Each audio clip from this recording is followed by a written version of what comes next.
Before the Declaration of Independence was signed, before the colonies declared themselves a free people, there was another declaration, one born not of rebellion, but of necessity.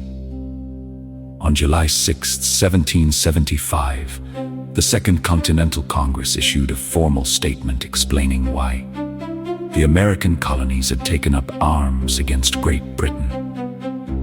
It was called the Declaration of the Causes and Necessity of Taking Up Arms. Written primarily by John Dickinson, with revisions and influence from Thomas Jefferson. This document stood as the colony's official explanation for why peaceful petitions had given way to armed resistance. It was not yet a call for independence, but it was the moment America admitted that freedom might require defense. Guiding us through this pivotal moment is our host, Pastor David, whose pastoral insight and historical storytelling bring faith and conviction to the founding of a nation.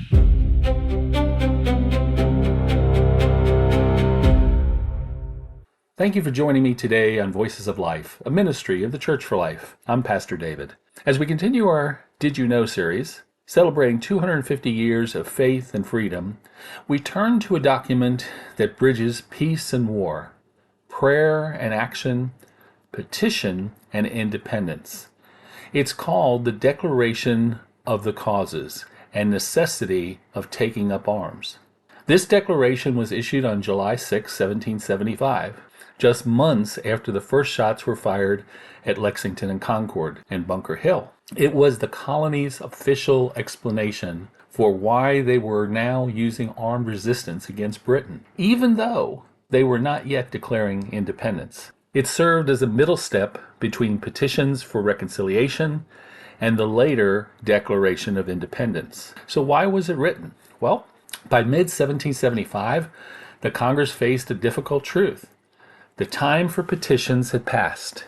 The British government had answered pleas for peace with military force. The colonies needed to explain to Britain, to their own people, and to foreign nations like France, why they were now defending themselves by arms. The Declaration made several key points. The colonies had repeatedly petitioned for peace and reform, but Britain ignored and rejected those efforts. The British government had responded with military force, not negotiation. The colonists were not seeking independence at this point, they were acting in self-defense. And lastly, they were forced to take up arms to preserve their rights and liberties. The heart of the message was simple. They were not rebels by choice, they were defenders of constitutional rights. The tone of this declaration is deeply revealing. It is defensive, not revolutionary. It expresses loyalty to the king, at least formally.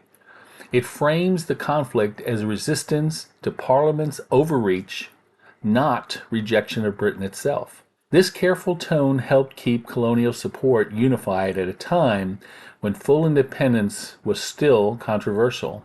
Well, why does this matter? Well, the Declaration of Causes and Necessity to Take Up Arms is significant because it, number one, marks the transition from protest to armed conflict. It provides the ideology bridge between petitions and independence. Explains why colonies believed war had become unavoidable. Sets the stage for Declaration of Independence just 1 year later. It was the moment America said, "We did not choose this fight, but we will not surrender our liberty." We have created the narrative for your listening pleasure, and we'll be presenting it now. If it was possible for men who exercise their reason to believe that the divine author of our existence intended a part of the human race to hold an absolute property in, and an unbounded power over others, marked out by his infinite goodness and wisdom, as the objects of a legal domination, never rightfully resistible, however severe and oppressive, The inhabitants of these colonies might at least require from the Parliament of Great Britain some evidence that this dreadful authority over them has been granted to that body, but a reverence for our great Creator, principles of humanity, and the dictates of common sense must convince all those who reflect upon the subject that government was instituted to promote the welfare of mankind and ought to be administered for the attainment of that end. The legislature of Great Britain, however, stimulated by an inordinate passion for a power not only unjustifiable, but which they know to be peculiarly reprobated by the very constitution of that kingdom, and desperate of success in any mode of contest, where regard should be had to truth, law, or right, have at length, deserting those, attempted to effect their cruel and impolitic purpose of enslaving these colonies by violence, and have thereby rendered it necessary for us to close with their last appeal from reason to arms. Yet, however blinded that assembly may be by their intemperate rage for unlimited domination, so to cite justice and the opinion of mankind, we esteem ourselves bound by obligations of respect to the rest of the world, to make known the justice of our cause. Our forefathers, inhabitants of the island of Great Britain, left their native land to seek on these shores a residence for civil and religious freedom. At the expense of their blood, at the hazard of their fortunes, without the least charge to the country from which they removed, by unceasing labor and an unconquerable spirit they effected settlements in the distant and inhospitable wilds of America. Then filled with numerous and warlike nations of barbarian societies or governments, vested with perfect legislatures, were formed under charters from the crown, and an harmonious intercourse was established between the colonies and the kingdom from which they derived their origin. The mutual benefits of this union became in a short time so extraordinary as to excite astonishment. It is universally confessed that the amazing increase of the wealth, strength, and navigation of the realm arose from this source, and the minister, who so wisely and successfully directed the measures of Great Britain in the late war, publicly declared that these colonies enabled her to triumph over her enemies. Towards the conclusion of that war, it pleased our sovereign to make a change in his counsels. From that fatal movement, the affairs of the British Empire began to fall into confusion, and gradually sliding from the summit of glorious prosperity, to which they had been advanced by the virtues and abilities of one man, are at length distracted by the convulsions that now shake it to its deepest foundations. The new ministry, finding the brave foes of Britain, though frequently defeated, yet still contending, took up the unfortunate idea of granting them a hasty peace, and then subduing her faithful friends. These devoted colonies were judged to be in such a state as to present victories without bloodshed, and all the easy emoluments of statutable plunder.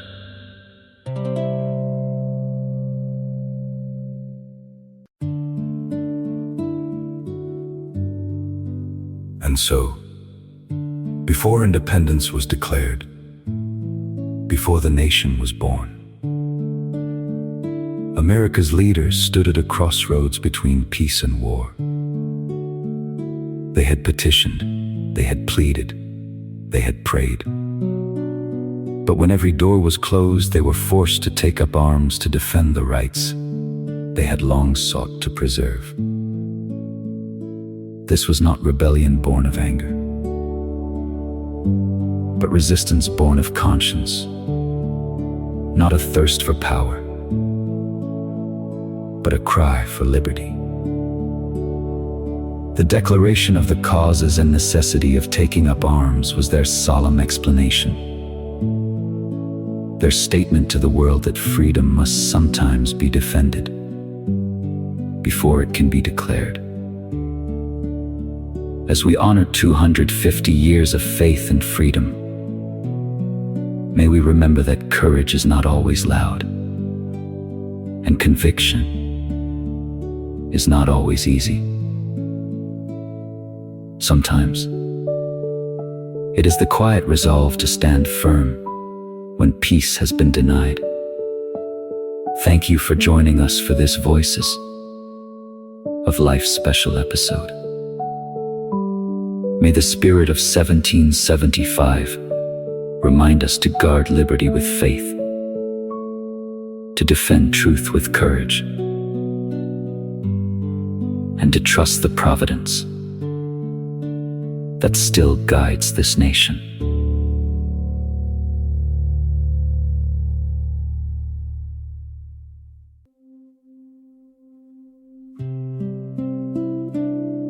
If it was possible for men who exercise their reason to believe that the divine author of our existence intended a part of the human race to hold an absolute property in, and an unbounded power over others, marked out by his infinite goodness and wisdom, as the objects of a legal domination, never rightfully resistible, however severe and oppressive, the inhabitants of these colonies might at least require from the Parliament of Great Britain some evidence that this dreadful authority over them has been granted to that body, but a reverence for our great Creator, principles of humanity, and the dictates of common sense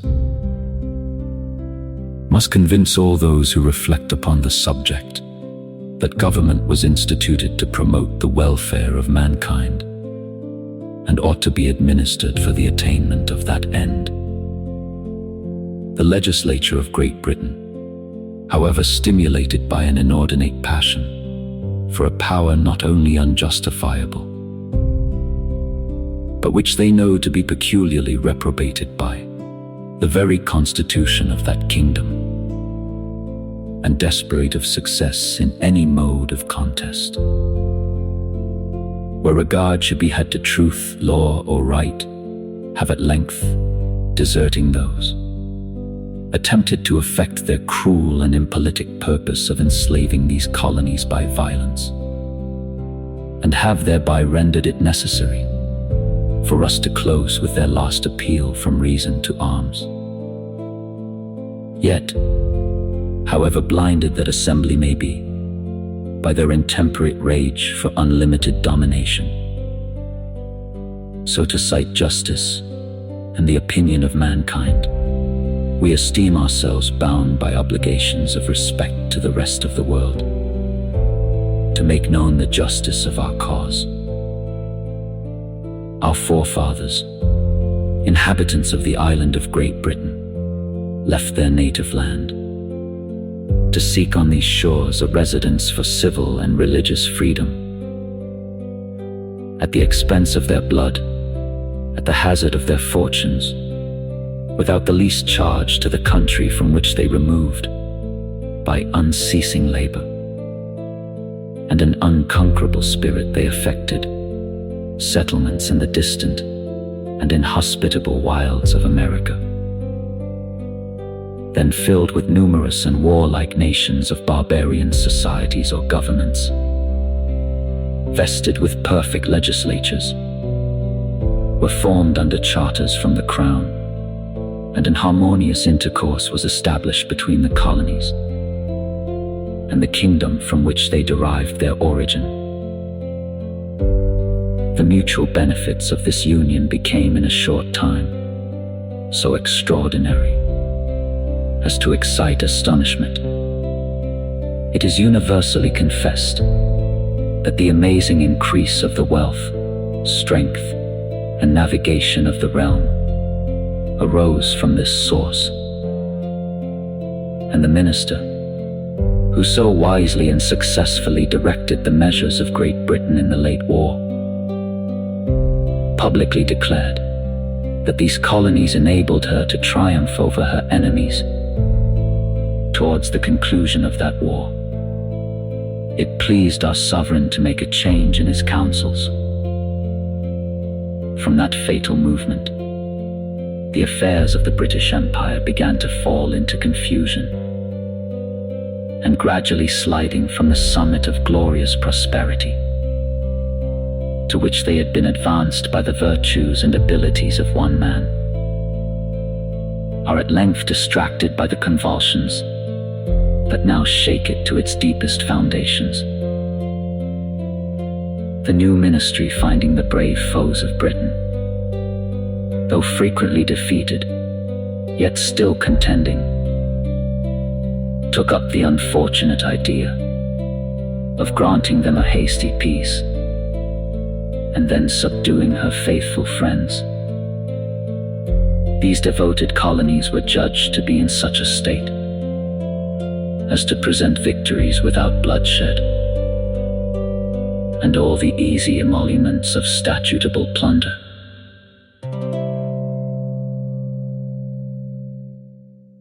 The uninterrupted tenor of their peaceable and respectful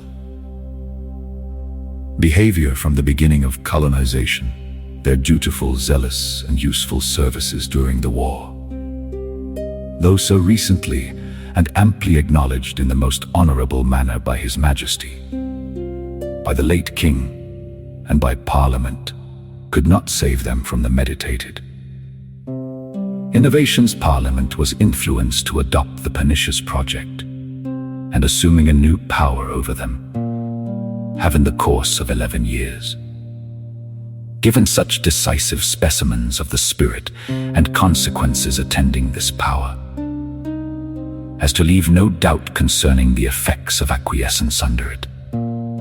They have undertaken to give and grant our money without our consent, though we have ever exercised an exclusive right to dispose of our own property. Statutes have been passed for extending the jurisdiction of courts of admiralty and vice-admiralty beyond their ancient limits, for depriving us of the accustomed and inestimable privilege of trial by jury in cases affecting both life and property, for suspending the legislature of one of the colonies, for interdicting all commerce of another, and for altering fundamentally the form of government established by charter and secured by acts of its own legislature solemnly confirmed by the Crown, for exempting the murderers of colonists from legal trial and in effect from punishment, for erecting in a neighboring province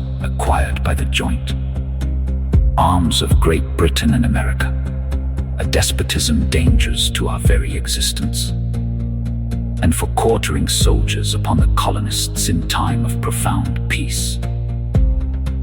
It has also been resolved in Parliament that colonists charged with committing certain offences shall be transported to England to be tried. But why should we enumerate our injuries in detail? By one statute it is declared that Parliament can, of right, make laws to bind us in all cases whatsoever. What is to defend us against so enormous, so unlimited a power? Not a single man of those who assume it is chosen by us, or is subject to our control or influence. But on the contrary, they are all of them exempt from the operation of such laws, and an American revenue, if not diverted from the ostensible purposes for which it is raised, would actually lighten their own burdens in proportion as they increase ours. We saw the misery to which such despotism would reduce us. We for 10 years incessantly and ineffectually besieged the throne as supplicants. We reasoned, we remonstrated with Parliament in the most mild and decent language. But administration, sensible that we should regard these oppressive measures, as free men ought to do, sent over fleets and armies to enforce them. The indignation of the Americans was roused, it is true, but it was the indignation of a virtuous, loyal, and affectionate people. A Congress of delegates from the United Colonies was assembled at Philadelphia on the 5th day of last September. We resolved again to offer an humble and dutiful petition to the King, and also addressed our fellow subjects of Great Britain. We have pursued every temperate, every respectful measure. We have even proceeded to break off our commercial intercourse with our fellow subjects, as the last peaceable admonition that our attachment to no nation upon earth should supplant our attachment to liberty. This, we flattered ourselves, was the ultimate step of the controversy. But subsequent events have shewn how vain was this hope of finding moderation in our enemies. Several threatening expressions against the colonies were inserted in His Majesty's speech. Our petition, though we were told it was a decent one, and that His Majesty had been pleased to receive it graciously, and to promise laying it before his Parliament, was huddled into both houses among a bundle of American papers, and then neglected.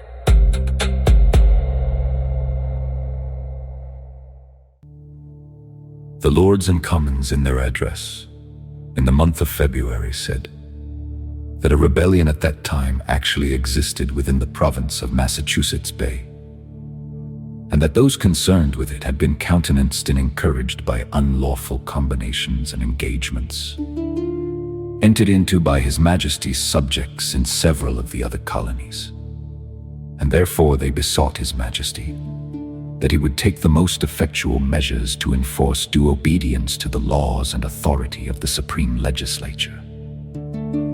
Soon after, the commercial intercourse of whole colonies with foreign countries and with each other was cut off by an Act of Parliament. By another, several of them were entirely prohibited from the fisheries in the seas near their coasts, on which they always depended for their sustenance. And large reinforcements of ships and troops were immediately sent over to General Gage, fruitless, were all the entreaties, arguments, and eloquence of an illustrious band of the most distinguished peers and commoners who nobly and strenuously asserted the justice of our cause, to stay, or even to mitigate the heedless fury with which these accumulated and unexampled. Outrages were hurried on. Equally fruitless was the interference of the City of London, of Bristol, and many other respectable towns in our favor. Parliament adopted an insidious maneuver calculated to divide us, to establish a perpetual auction of taxations, where colony should bid against colony, all of them uninformed what ransom would redeem their lives, and thus to extort from us at the point of the bayonet the unknown. Sums that should be sufficient to gratify, if possible to gratify, ministerial rapacity, with the miserable indulgence left to us of raising, in our own mode, the prescribed tribute. What terms more rigid and humiliating could have been dictated by remorseless victors to conquered enemies? In our circumstances, to accept them would be to deserve them. Soon after the intelligence of these proceedings arrived on this continent General Gage, who in the course of the last year had taken possession of the town of Boston in the province of Massachusetts Bay, and still occupied it a garrison, on the 19th day of April, sent out from that place a large detachment of his army, who made an unprovoked assault on the inhabitants of the said province at the town of Lexington, as appears by the affidavits of a great number of persons, some of whom were officers and soldiers of that detachment, murdered 8 of the inhabitants and wounded many others. From thence the troops proceeded in warlike array to the town of Concord, where they set upon another party of the inhabitants of the same province, killing several and wounding more, until compelled to retreat by the country. People suddenly assembled to repel this cruel aggression. Hostilities, thus commenced by the British troops, have been since prosecuted by them, without regard to faith or reputation.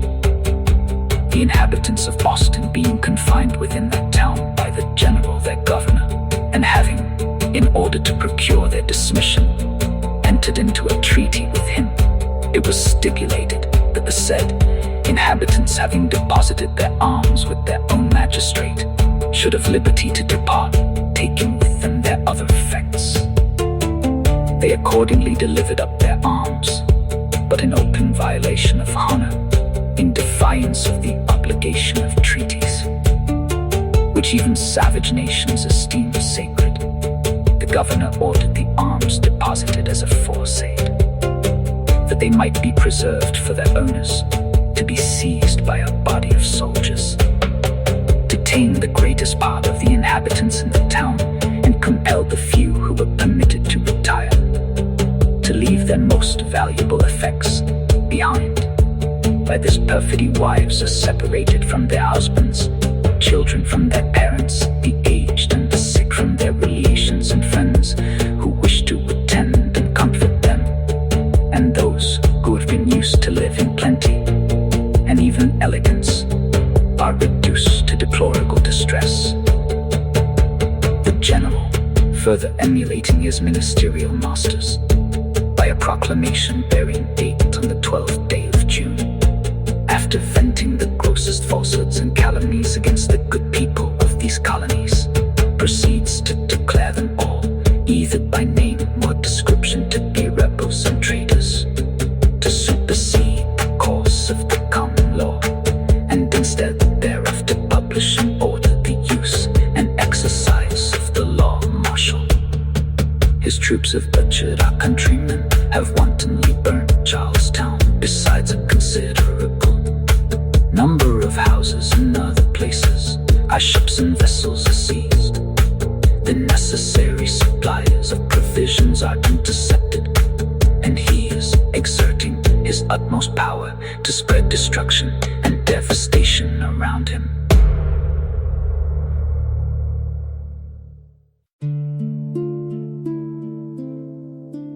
We have received certain intelligence that General Carleton, the governor of Canada, is instigating the people of that province and the Indians to fall upon us. And we have but too much reason to apprehend that schemes have been formed to excite domestic enemies against us. In brief, a part of these colonies now feels, and all of them are sure of feeling, as far as the vengeance of administration can inflict them, the complicated calamities of fire, sword, and famine. We are reduced to the alternative of choosing an unconditional submission to the tyranny of irritated ministers or resistance by force. The latter is our choice. We have counted the cost of this contest and find nothing so dreadful as voluntary slavery. Honor, justice, and humanity forbid us tamely to surrender that freedom which we received from our gallant ancestors, and which our innocent posterity have a right to receive from us. We cannot endure the infamy and guilt of resigning succeeding generations to that wretchedness which inevitably awaits them, if we basely entail hereditary bondage upon them. Our cause is just, our union is perfect, our internal resources great, and if necessary, foreign assistance is undoubtedly attainable. We gratefully acknowledge, as signal instances of the divine favor towards us, that His providence would not permit us to be called into this severe controversy until we were grown up to our present strength had been previously exercised in warlike operation and possessed of the means of defending ourselves. With hearts fortified with these animating reflections, we most solemnly, before God and the world, declare that, exerting the utmost energy of those powers which our beneficent Creator hath graciously bestowed upon us, the arms we have been compelled by our enemies to assume, we will, in defiance of every hazard, with unabating firmness and perseverance, employ for the preservation of our liberties, being with one mind resolved to die, freemen rather than to live slaves.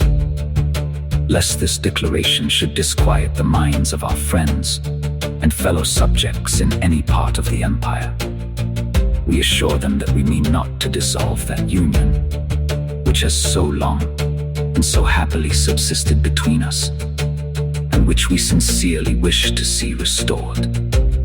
Necessity has not yet driven us into that desperate measure, or induced us to excite any other nation to war against them. We have not raised armies with ambitious designs of separating from Great Britain and establishing independent states. We fight not for glory or for conquest. We exhibit to mankind the remarkable spectacle of a people attacked by unprovoked enemies, without any imputation or even suspicion of offense.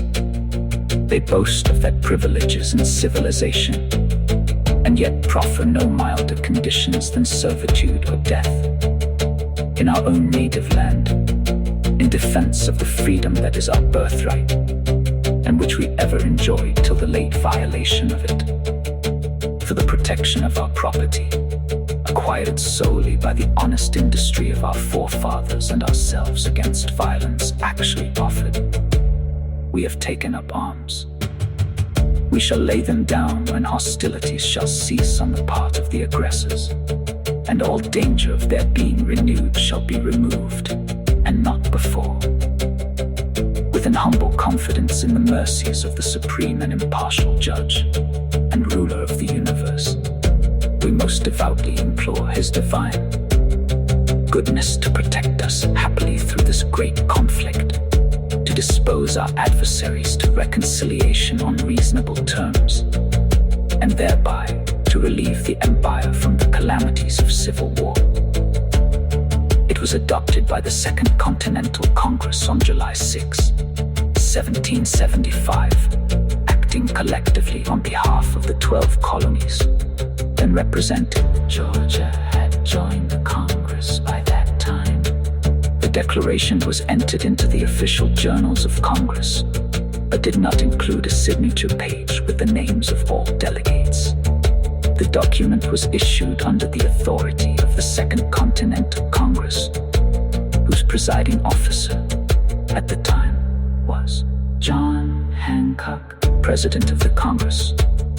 The declaration is generally attributed primarily to Thomas Jefferson, John Dickinson. Jefferson prepared an initial draft, but Congress believed it was too forceful. John Dickinson revised it substantially, producing the version that Congress adopted. Historians generally regard the final document as a collaborative work, with Dickinson's revisions shaping much of the final language, while retaining important elements of Jefferson's draft. Who was present when it was adopted? The delegates in attendance included many of America's most recognizable founding fathers, such as John Hancock, George Washington, John Adams. A declaration is generally attributed primarily to Thomas Jefferson.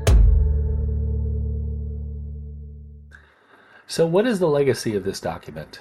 Well, this document reminds us that freedom often begins with reluctant courage, the kind that defends before it declares.